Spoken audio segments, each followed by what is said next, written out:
I made over $350,000 in my coaching business, and then I completely burned out and quit. And in this video, I want to tell you some of the things that happened and what I learned from it and what I'm going to do from now on. And hopefully you will have some takeaways so you can take what happened to me and learn from it and make sure that this doesn't happen to you. So if we go back a couple of years, I actually started my coaching business where I taught people about YouTube and how to use YouTube for their business to make more money. And basically at that point, I had a YouTube channel that was making around $150,000 a year. So that was pretty good, but it was in the singing niche, which I wasn't that passionate about anymore. So I thought, what do I actually want to do in the long run? And basically, my interests are marketing, social media, making money online and stuff like that. So I ended up coaching people in doing YouTube. So I was really excited and actually decided to do it all in Danish, mainly because I was comfortable doing sales calls and doing the coaching one-on-one in Danish. And I felt like it was quite uncomfortable for me to do it in English. So yeah, I just felt a lot more comfortable with doing it in Danish. And also I saw a lot of courses popping up in the Danish market at that point. So I thought, yeah, why not? And I was actually also the only one on the market in Denmark to teach about YouTube. So there was basically no competition. So I felt like it was a really good idea, and I was also really passionate about it. So I started, and I spent a lot of money on coaching programs. I spent maybe a couple of 100,000 Danish kroner on coaching programs. So that actually meant that I was scaling my business really quickly. So really quickly, I was actually making around $15,000 to $30,000 a month pretty consistently. I mean, 30,000 was probably an outlier, but it was pretty easy to make $15,000 a month, and we could also pretty easily do maybe $25,000 a month. So yeah, I was really, really happy with that. So everything actually looked really, really good on paper. I was really happy. Everything was running smoothly, and I even hired my first employee to do the sales calls. But something just felt really misaligned. And it wasn't like a completely obvious feeling. It wasn't like I could really feel that I was doing something completely wrong. It was just a slight misalignment from where I actually wanted to be. And to begin with, I just thought maybe, yeah, we're just going to get there at some point. But what actually happens is that your body can actually feel that misalignment, and it will start telling you over time. So basically, I found myself on my 30th birthday in with my wife in the spa. We took some time off and took to the spa, and we were supposed to relax and stuff like that. And I just didn't feel that relaxed. I could just feel my shoulders up towards my ears and stuff like that. And I thought to myself, what the heck is wrong? I feel like something is off, and I don't know what it is. I mean, I'm making a good amount of money. I'm helping people. Everything on paper looks really, really well. So I couldn't really figure out what it was. But on that day, I actually realized that I had to turn everything off. So I ended up turning off all the ads, closing down for the sales calls that I was actually doing myself at that point. I was closing down everything because I just had to take a break, really zoom out and try to figure out what I actually wanted to do. Because obviously my body was telling me that this is not the right thing. For some reason, the body can just feel that deeply into my soul. This is not really what I want to do. And I mean, it's okay to do stuff that you don't want to begin with, but in the long run, you have to do something that you really, really like and can feel really deeply into your soul that this is the right thing for you. So basically, I took a month off, and luckily, I still had my YouTube earnings that was making me a pretty good amount of money still.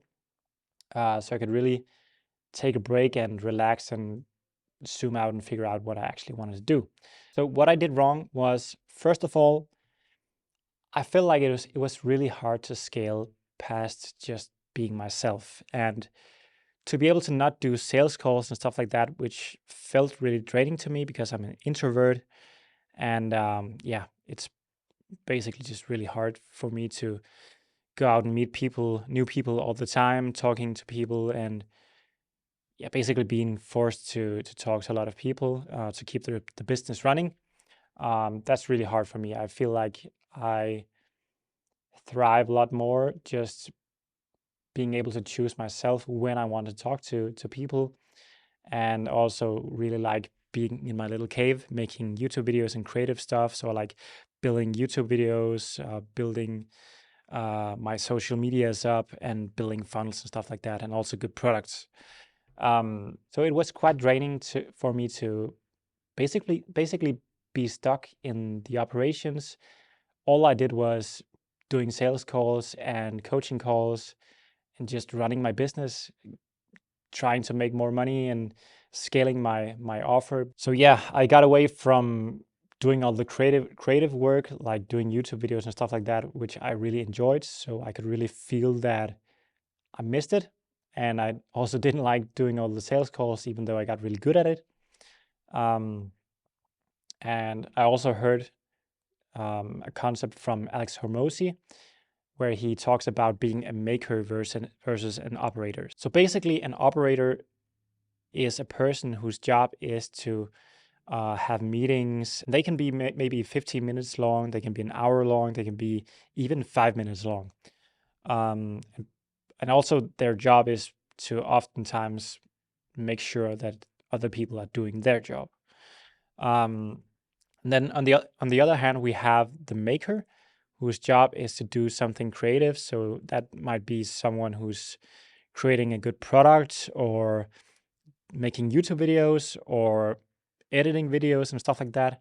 And if you're a maker, then just the fact that you have one meeting during the day, maybe it's 10 a.m., then your work block in the morning is pretty much ruined, because you will have to set an alarm to remember to go to the meeting. You would have to prepare, and you won't really be able to focus deeply on your work. If you're making a YouTube video, for example, it would just be really, really distracting. So that's when I realized that I'm a maker. I really enjoy being in my cave, doing deep work, and not necessarily having to talk to people every single day. And then this second thing I did wrong was that I did everything in Danish, even though my dream in the long run was to do things in English. Because first of all, the market is a lot bigger. So when you do things in English, I could pretty much just do a YouTube channel and make a living off the AdSense, at least in the long run, with a new channel like this.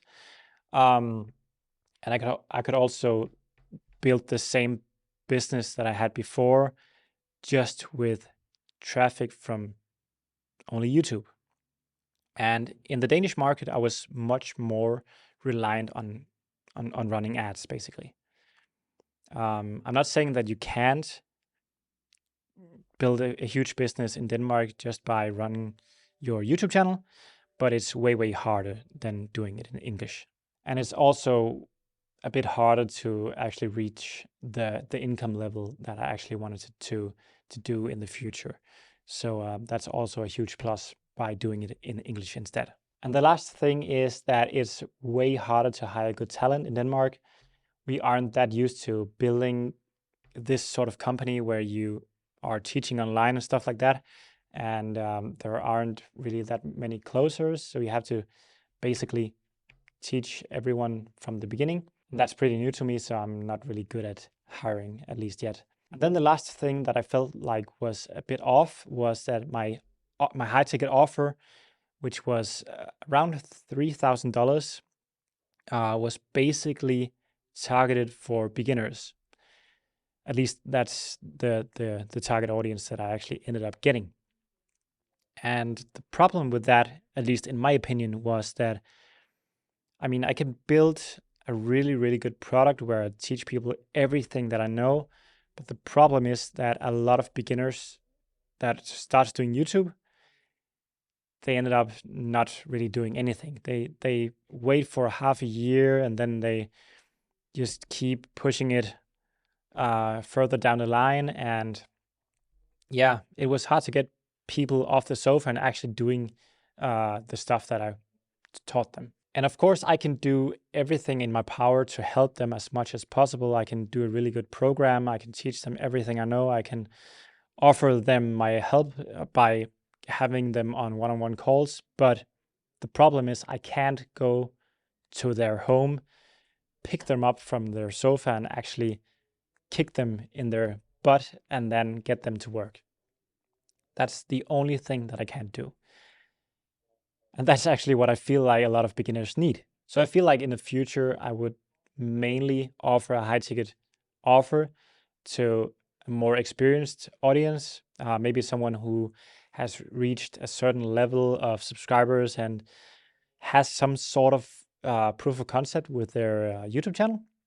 And then I can maybe help them implement a couple of systems to help them scale from there, because then the mindset won't be the big problem that prevents them from getting results. And then maybe I can sell lower ticket programs and maybe a membership, low ticket membership, or even give stuff away for free for beginners so people can actually get to the level where they can join my high ticket program. I feel like to me, that's a much better way of doing things than just selling stuff to people that they never are going to implement anyway. At least this approach feels a lot better to me. So that's actually what I learned from it. So now I want to talk a little bit about my new approach.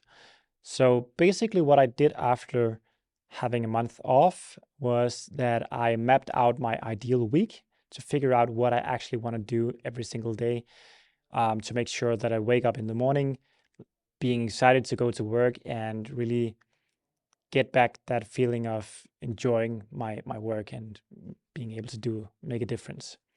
So I mapped out my ideal week and then found out how that was supposed to look like. And then basically what it all comes down to is to have those maker activities. Everything I want to do is maker activities. So it's being here in my little cave, making YouTube videos, making insanely good products, and building awesome funnels. And I really want to avoid having meetings as much as possible. It's not necessarily possible to get rid of all the meetings, but if I do have some meetings, then I can batch them, maybe so I have all of the meetings in a Monday or any other day. But yeah, basically the concept is that I want to batch them so I have all of the meetings in the same day, and then I can just focus on being a maker in all of the other days. And if I can avoid having meetings completely, then I will.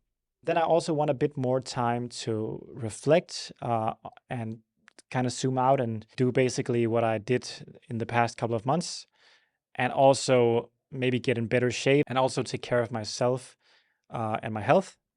Because after I got kids and I started this business, I feel like I didn't really prioritize my own health. So I want to get back in shape and actually prioritize that again.